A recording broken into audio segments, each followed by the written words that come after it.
dans l'Orne, le 12 août 1944. Alors que Alençon est libéré, les Américains pénètrent dans Argentan, alors farouchement défendu par les Allemands.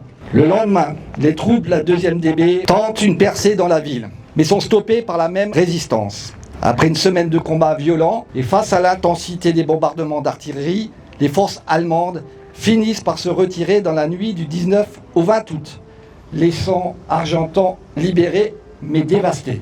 Quelques jours plus tard, entre Falaise, Train et Sambois, la poche se refermera définitivement, infligeant à la Wehrmacht l'une de ses plus lourdes défaites sur le front occidental et mettant fin à la bataille de Normandie. La libération de notre pays s'est écrite grâce à l'engagement conjoint des forces alliées venues de plusieurs nations, mais aussi grâce à la résistance intérieure, à ces femmes et à ces hommes qui, au péril de leur vie, ont choisi de renseigner, d'aider, de protéger et de combattre pendant que d'autres s'abîmaient dans la collaboration avec le régime nazi.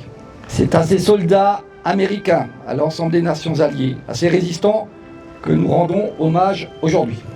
Mais également aux habitants d'Argentan, qui ont payé le lourd tribut des combats de la libération. Derrière les cartes militaires et les récits de bataille, il y avait des femmes, des hommes et des familles.